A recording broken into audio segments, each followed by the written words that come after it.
Thanks first of all for so many of you turning up when there's such a great array of speakers on at this time across the Inspire, Transform and Connect sessions. My name's Jeremy Tipper. I work for Alexander Mann Solutions, as Marina said. We're a recruitment process outsourcing business. And over the course of the next 45 minutes, I'm going to share with you a little bit about why recruitment process outsourcing has grown in the last 20 years to be a $15 billion industry and is growing at 21% a year, and to try and give you some thoughts and ideas as to why companies might choose to work with outsourced recruitment providers and what they outsource. And one of the questions that we often get, or one of the concerns that people sometimes talk of is about outsourcing is, well, how do we keep control of our brand and ensure that the people that we engage with, the candidates in the recruitment process and the hiring managers, have a fantastic experience? So I'm going to try and bring some of those things to life. As Marina said, it would be great if this is an engaging session, so if there are questions that you have as we go through, feel free to ask them rather than waiting to the end, and I promise not to keep you from lunch for too long. So just a little bit of a backdrop on our business, Alexander Mann Solutions, started by Rosaline Blair in 1996. Rosaline remains our CEO and started the business really at the birth of the recruitment outsourcing industry. Today, we have 3,200 people working for the business around the world, and they're split pretty much evenly. About half of those team members, 1,600 or so, are co-located in customers' premises, effectively becoming the internal recruitment department for that particular client. And then we have another 1,600 people in our global client centers in 7 places around the world. And I'll come back to speak about those in a little bit more detail, because they are something of the jewel in the crown that help our customers make the flexibility and scalability of our solutions work. We hire in excess of 100,000 people a year for our customers, and one significant trend that we're finding is organizations starting to think about the total workforce solution, so not looking at permanent recruiting and contractor recruiting in isolation, but bringing those things together as a total solution. And some of the benefits of that are around, if you're able to have a conversation with a hiring manager about a role, but actually think about it in the context of what is best for the organization. Could it be permanent? Could it be a project that's better suited to a contractor? That can have a significant impact on operating costs, efficiencies, and the underlying profitability of our clients. And the other thing that we really think about a lot as Alexander Mann is the customers with whom we work. And actually, it's their brands that are far more important than ours. So every single one of the team members that work for the 65 customers that we have around the world are really brand ambassadors for those customers, much as Stephen Lockhead and Keith Weed spoke about on the Unilever presentation yesterday. So why do companies outsource? Well, they do it for a number of reasons. Often it's financial, so looking to get operating costs in control, because recruitment can be quite an expensive business. Sometimes there are headcount constraints. You might not be able to hire as many people into your full-time team in HR as you might ideally like. In many instances, it's about improving performance and capability or organizational effectiveness. How do we make our talent acquisition capability work quicker and provide our organization with better quality talent? And we create that efficiency and effectiveness through a number of levers, if you like. I guess what we do all day, our 3,200 team members, is manage recruiting. So we know how to get those processes to work well. We engage with technology companies from all around the world that help us enable recruiting to be done better tomorrow than it is today. We help customers build their brand, which allows us to source talent from many different markets in a more impactful and effective way. And I guess one of the key things that makes it an attractive proposition is around our ability to scale and flex as the ebbs and flows in demand for talent change in organizations. We can react to that very quickly when there's an upturn in demand and actually scale things back when the economy is maybe slightly more constrained and you're not hiring as many people. And actually one of the other important factors in why the industry as a whole is growing is the amount of innovation that's taking place in talent acquisition. We've heard a lot about innovation over the course of the last day or so, all of the new products that LinkedIn are bringing to market. I've been in this industry a while. When I started, I guess the most important asset I had in my kit bag was the Rolodex. Who did I know that might have the right skills to do a particular job that I was trying to fill when I was working in agency recruitment? Many of you, by the looks of it, were way too young to know what a fax machine was, but we used to literally physically fax CVs to our customers, and often on a Friday afternoon there'd be a queue at the fax machine to get those CVs out the door.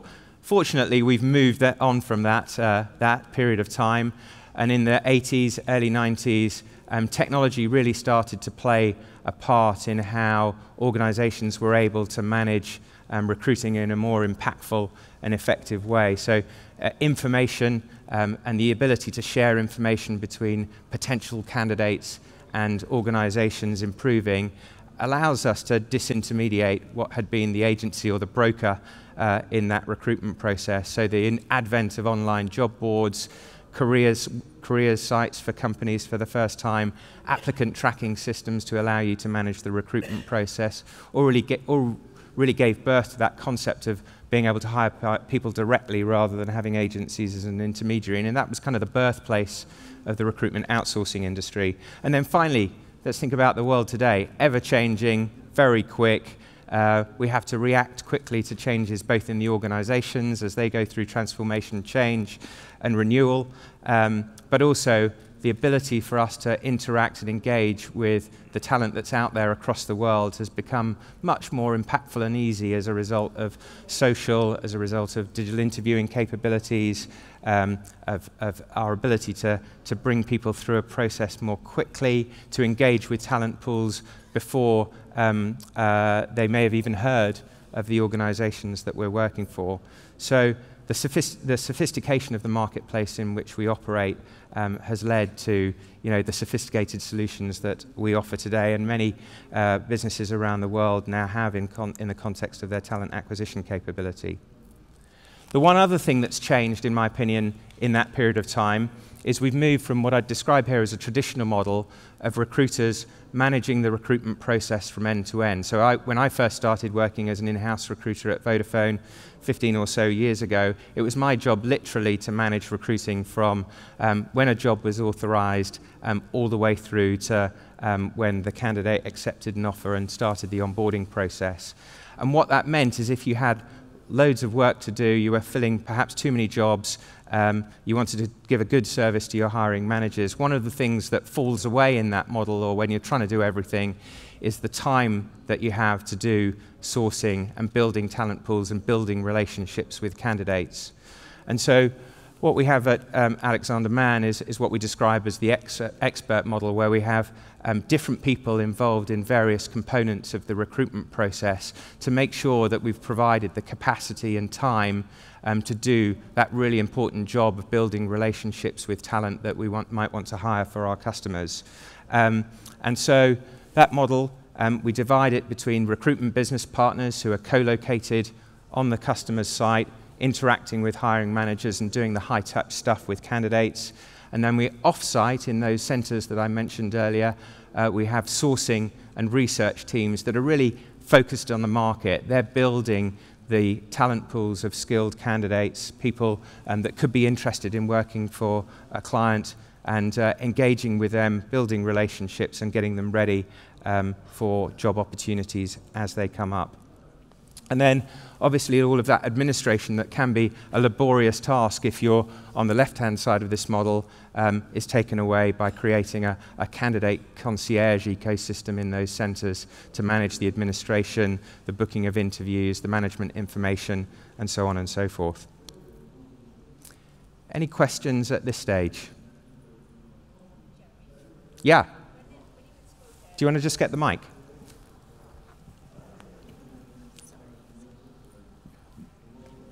Hi, Jeremy. My name is Sharon. I've come over from Dublin for the Hi event. there. Hi. When we have a huge IT skill shortage in Ireland, Yes. as we do in the UK, but we have lots of people looking to potentially outsource elements of their business to us. Talk about help desks, sysadmins, etc. Yeah. One of the issues they have is attrition of staff. In Ireland, we have the same people literally working around a circle of companies. Yeah. And when they ask Alexander Mann, what can you do to stop this? Do you know, what is it you message to them? Yeah, that's a terrific question, and I think there's skill shortages all over the world in particular skill sets, in particular geographies. One of the things that we started to do is change our commercial models with customers so that they're more and more outcomes driven. So a good example would be we work with a financial services organisation who had that attrition challenge in actually both their IT environment and also their customer services environment. And how we, I guess, put our skin in the game was to say, well, look, if we can change the assessment process that we take candidates through to make sure that the perception that they have of the job and your culture as an organisation is really grounded in reality of what it's like. So we put some situational judgment testing in place and stuff like that. Then we're really happy to be part of the outcome of making sure that the attrition rates in that particular organisation drop. So I think if you're thoughtful about working out how you fix that challenge, and if you think that there's something that one can offer in order to make attrition fall, like improving the assessment process so it's more about what the job is really like, then that's one way that you could go about perhaps having an approach that is going to help with the business challenge of attrition. So thank you, it's a great question. Jeremy, can I ask a question, please? Sure. Graham Tomsett from Jaguar Land Rover. We're just embarking on a full RPO. Yeah. The thing I want you to give me some advice on is the SLA that you construct with your clients. Yes. We know what we can do around time to hire and cost per hire, but what's your suggestion about quality of hire? How would you be measured on quality? Yeah, a really good question. And actually, I think I mentioned yesterday to some people around this concept of sort of the magic measure around quality, and it's something which we're asked more and more.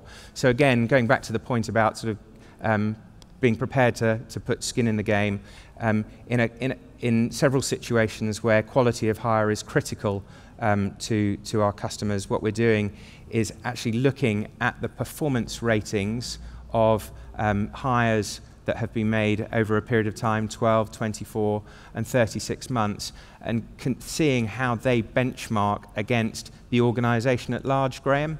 And then what we're doing is using the information that we gather from that, particularly around those people that have performed a high performance amongst those hires at 12, 24, and 36 months, to actually tweak and tune our sourcing strategy. So we're focusing on, okay, what are the capabilities, organisation skills that those people have brought to Jaguar Land Rover, and how can we ensure that we find more people that have the same attributes, and again that we feed into the recruitment process, and we're building talent pools of people that have those identified skills, come from the companies that have proven to be successful hires for Jaguar Land Rover, and incorporate that in the sourcing strategy.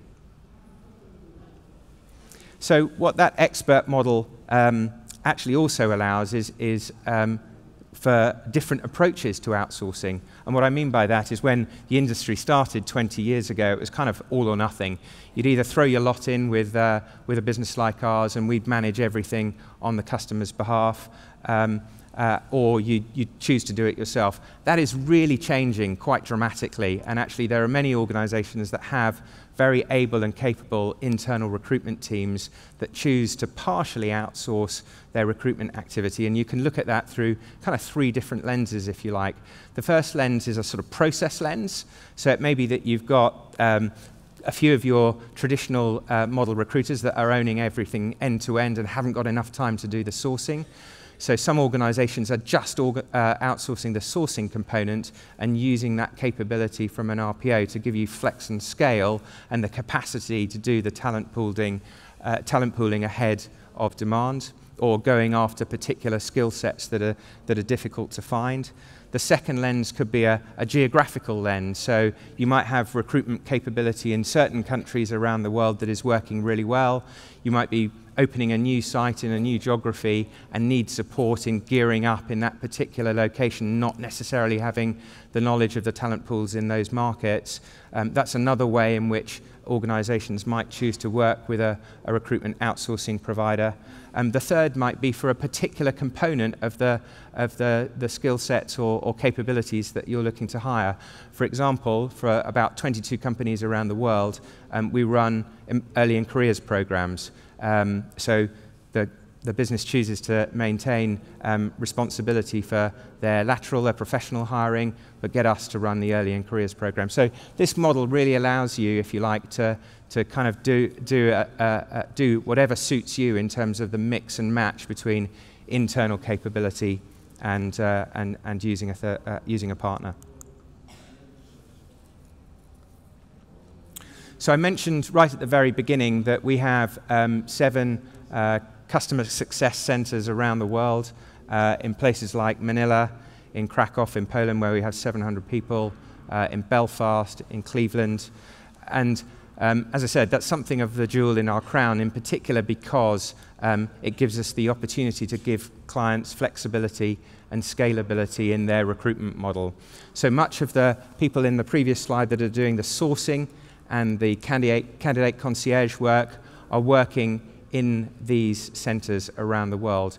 Now, what I'd ask is, please don't think of those as a back office, because they're absolutely not. And actually, one of the questions that often comes up about brand is, well, if you've got 1,600 of your 3,200 people sitting in centers and are not, in our location, how do you ensure that they are reflective and representative of our brand and are doing a great job of bringing that brand to life when they're speaking to candidates? And it's a really reasonable question. We're really proud of the fact that across all of the centres we've been given Great Place to Work awards, and I think one of the reasons that happens is because the teams are all absolutely passionate about the brands that they're representing in the marketplace. And I just want to share something that might bring that to life a little.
So the team were asked to think of 3 words that brought the Nike brand to life for them.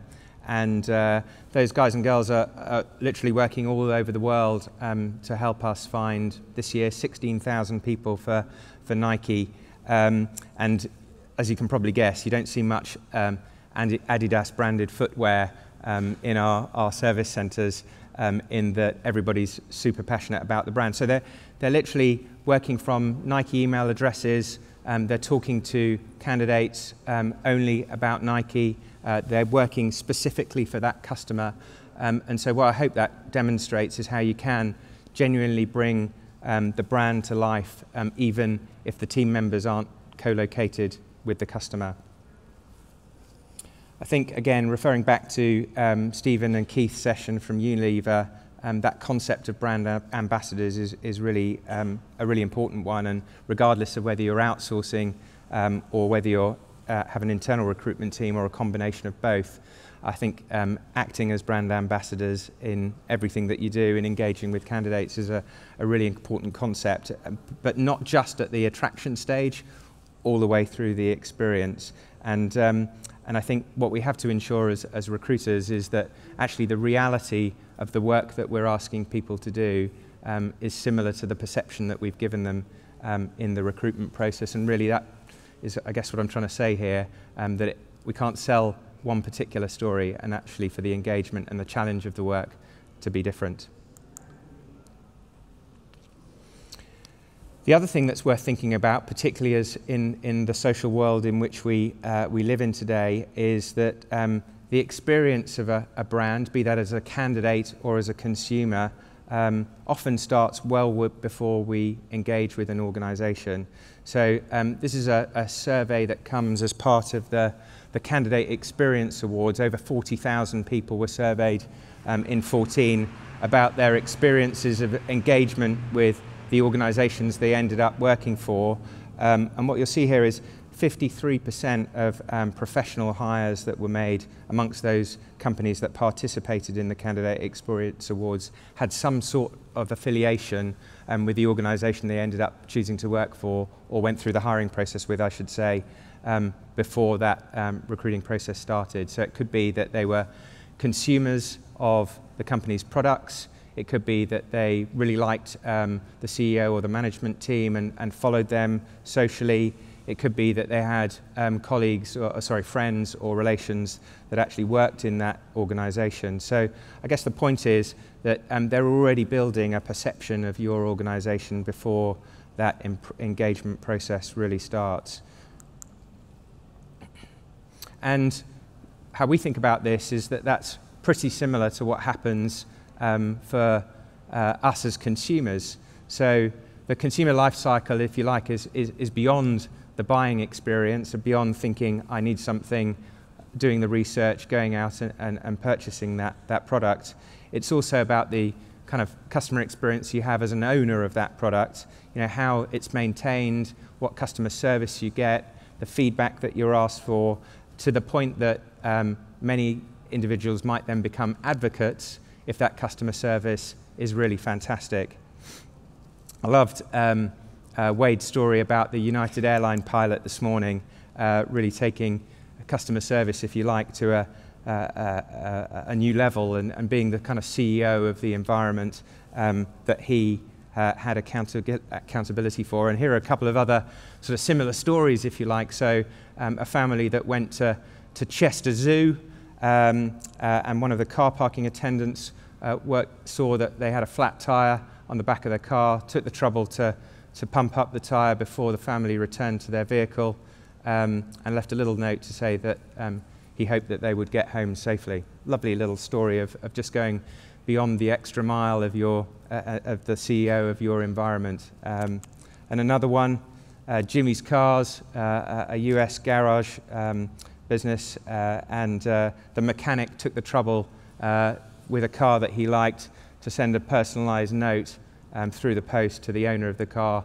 thanking them for giving him the opportunity to work on their vehicle. So again, just another really nice, easy example of great customer service.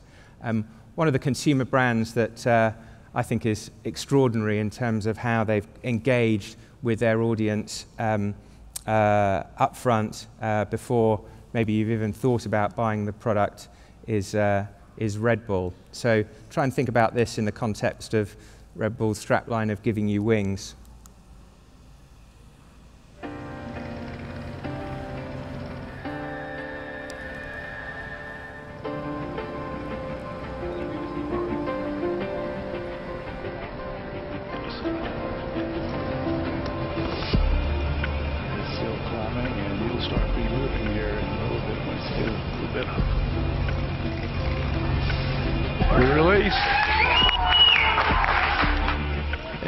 and walk away. 'Cause there's no need to feel ashamed.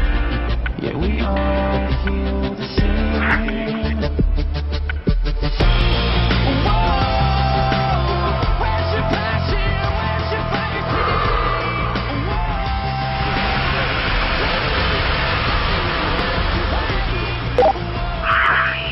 Right now, the whole road is working on. I'm going over.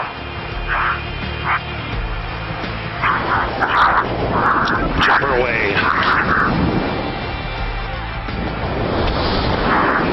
Speed 725. Showing Felix at a stable descent.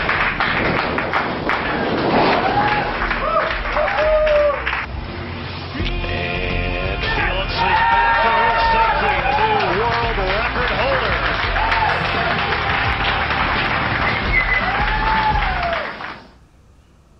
Hope you agree, that's a pretty extraordinary way of selling energy drinks. Now, this might be a slightly loose connection, but actually we think that there's a similar journey that people go on in that whole candidate engagement and experience as you do as consumers, in terms of potential interest in an organisation, going through the recruitment process. But on the right-hand side, once you've onboarded, you get engaged, you enjoy the challenge that we talked about, and that the reality of the job that you heard about is similar to actually what it's really like. That gets people to become advocates, and that concept of every employee being a recruiter, I think, is really told well by this, in that if we can get to a point where everybody in the organisation is happy to refer new talent to the business, and also move around the organisation to accept new challenges, then clearly we're going to be in a great place. And again, I think the LinkedIn referral product is really going to help in terms of helping facilitate that and really power up referral programs and indeed the candidate experience that one has the opportunity to go through utilising that.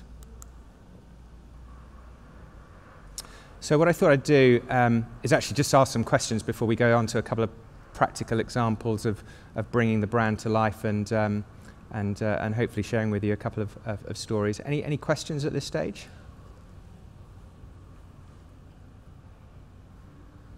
No? Okay, I'll move on. So we've had the privilege of working with Santander here in the UK since 2010. We'll be working with them for the next 5 years, and we manage a whole variety of different activities for Santander. Their graduate recruitment, the hiring in the retail branch network, their contact centres, and actually also into their corporate and commercial banking environments. And going back to your question earlier, I think it's really important that we align things that are challenges for Santander as an organisation to the outcomes that we're trying to create. And we do that through a variety of sort of consulting capabilities that we have around branding, around assessment, and around technology. And this hopefully brings to life one of those capabilities.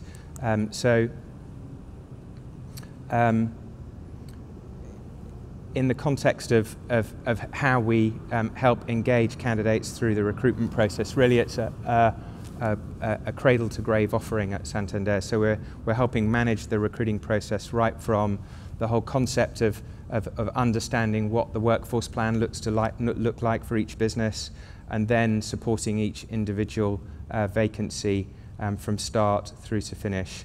And what this slide hopefully demonstrates is all of the kind of component parts that you take into consideration. So the briefing with the hiring manager, how we find the right sources of talent in the marketplace. That could incorporate running the careers site within LinkedIn for Santander, helping create employer profiles that give individuals the opportunity to understand a bit more about the organisation, talent pooling, there's a real sharp focus within Santander in ensuring that the communities, where the branches are around the country, that the workforce is representative of the diversity of the community in which they are. So ensuring not only that we're hiring the right people, but also those that are reflective of the communities that they're serving. And so that brings an extra dimension to the sourcing activities, and we're then managing the recruitment process all the way through to onboarding. And I mentioned just a moment ago that one of the areas of the bank that we look after is commercial and corporate banking, and actually that's a less well-known component of Santander's footprint here in the UK.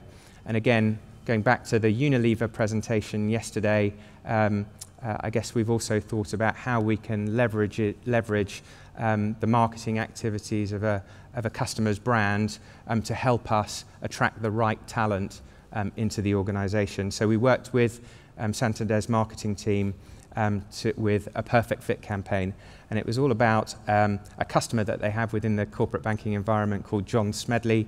They're a British maker of bespoke, high-quality clothing, and they kind of felt like the perfect fit to show how the corporate banking team worked with their customers and raised the profile of opportunities in Santander.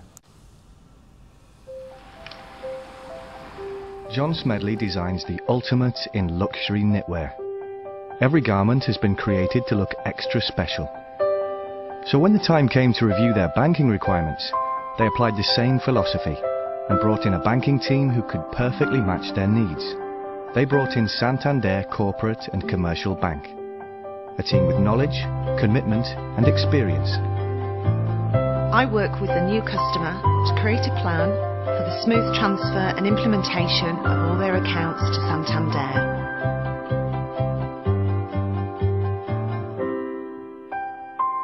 I'm the first point of contact to assist clients with any day-to-day queries they may have. It is my responsibility to make sure our clients are well looked after and satisfied with all aspects of the Santander service.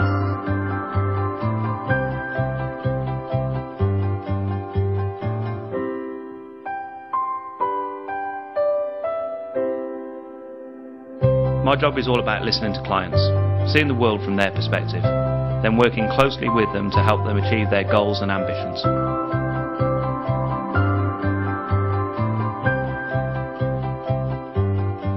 My role is about assessing a client's credit needs and making the right decisions for both parties. I meet with them directly to make sure I have the full picture.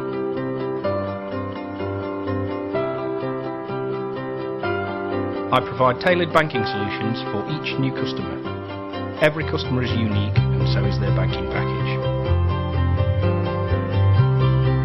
I'm responsible for managing international financing, so I've got to be adaptable and flexible because working across geographies means constant change.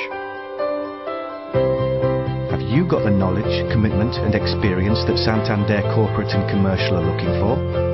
If you do, maybe you should explore the team that understands business from the inside out.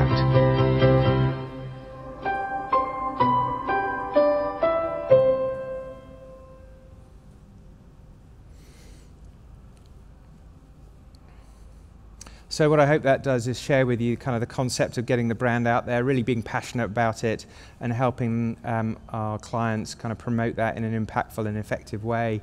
We used YouTube, we used the LinkedIn careers site and indeed their own corporate careers site to promote that. But not only that, we were actually pushing that material out to candidates that we'd built talent pools around in particular geographies where cities around the country where Santander were having a bit of a challenge hiring people and had a significant impact on being able to bring the right talent into the right place and actually probably the output that we're most proud of as it relates to commercial and corporate banking and Santander was winning that Candidate Experience Award in 2014 around engaging with talent throughout the recruitment life cycle.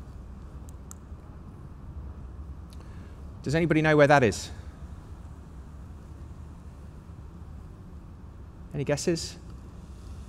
It's Darlington, a town with a population of 106,000 people and famous for being, or perhaps mildly famous for being, the first place in the UK to have a passenger railway terminal. It's also the home for a significant office for another one of our customers, Atos, and has been since 2007. And we've been working with Atos across, since 2004, across managing permanent recruiting for them, contractors and their graduate hires. And they employ about 93,000 people around the world in 40 countries, and incredibly proud of their multicultural, multidisciplinary working environment. And the challenge for them in particular over the course of the last couple of years has been around early in careers graduate hiring, not only in Darlington but across their footprint. And one of the reasons for that is 78% of IT-focused graduates coming out of university unfortunately said that they'd never heard of Atos. And so we really have to help them in terms of building that brand and the presence in the marketplace. It's a massively competitive landscape, as you can imagine, and as actually mentioned a little bit earlier on, to attract talent from the universities at the moment with particular IT and technical skills.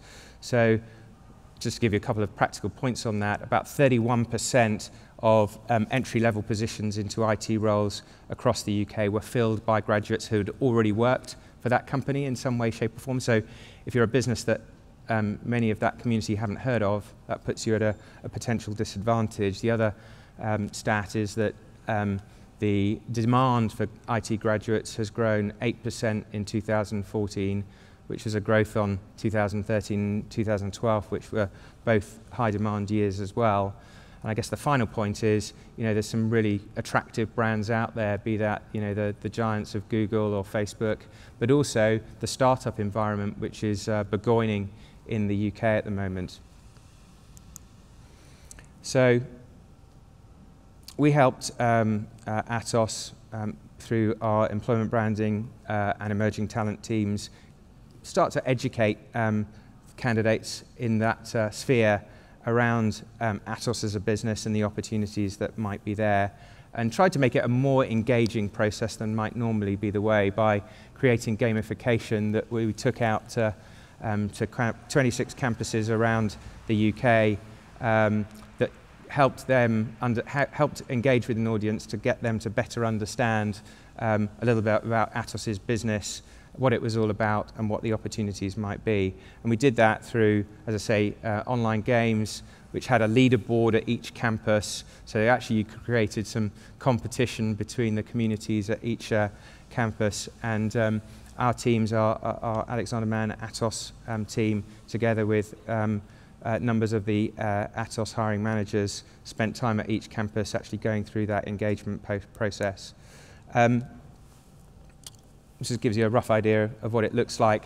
And the part of that was kind of sharing some interesting stuff that Atos do, be that powering 2,000 tweets a second, being the company that manages 374 million payments each year, or an organization that already has 93,000 amazing technologists that you have the opportunity to learn from. And again, really good outcomes by creating an integrated campaign that went across both social, campus, printed media that could be picked up in careers advisory services and so on and so forth. And I guess a constant reminder of the personal experience with Atos as a business. So what I hope that illustrates is the ability that one can bring the brand to life, that if you're in the hands of working in partnership with an outsourced service provider, that actually the brand and the candidate experience and the candidate journey can be a really extraordinary and positive one. And we certainly believe that it can be a really symbiotic relationship that doesn't have to be one or other, can be combined, and tends to work really well. And here's some of the outputs of that campaign that bring that to life a little.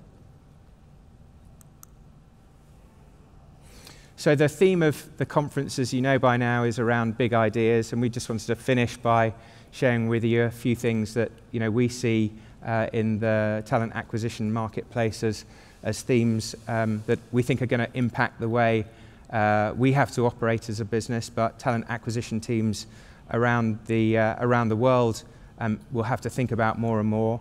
Certainly, globalization is a big theme for our business, as our customers, many of whom are reaching saturation point in their mature markets, are thinking about how they can expand their capability and reach overseas. And when you do that, taking a consistent, coherent recruitment process and brand message to market. The influence of social and mobile, we think, is enormous. We already think about mobile first in the context of all our candidate engagements, and I think that's only going to become more and more true, regardless of demographic, actually. And then the third one, which I think many businesses have probably not quite got their heads around yet, but we think is going to be hugely important in terms of your resourcing strategy, is this whole change in the demographic shift and attitudes to work. So there's a survey out there from Deloitte that says by 2020, 50% of the UK workforce will be self-employed. And so actually, I think we as talent acquisition professionals really need to start to think about how do we look at that total workforce solution, not just thinking about permanent ownership of employees, if you like, but really thinking about how do we engage with talent that might be with us only for a short time in the same impactful way that we do for talent that we're trying to draw into our organisation on a permanent basis, and how do we ensure that the knowledge and skills that they bring us when they walk out the door, the IP isn't lost, and that we have the ability to capture that in an effective way and maybe draw them back into our organisation at a future date. And that really brings into play the kind of concept of an agile organisation where your workforce has the ability to expand and contract through economic cycles and as you go through transformation. And we really think that's going to have a massive impact on the jobs that we have to do every day in order to be impactful and effective. And I guess my last point, I don't know if any of you are kind of film buffs or sci-fi buffs, but yesterday was Back to the Future Day. So Back to the Future Day, there was a kind of in the time travel thing on if I'm losing you because you've never seen Back to the Future, apologies. But there was a date that was stated on the time traveller, which was the 21st of October 2015. And I guess my final analogy for today is that actually I think recruiters have to go back to the future in some way, because very much at the heart of what we do every single day is about relationships with candidates. So it's kind of just like my Rolodex era. And actually, regardless of all of the technology intervention and all the big ideas that are going to change the way that we work, it will still fundamentally come down to how good we are at building relationships with people. Thanks very much.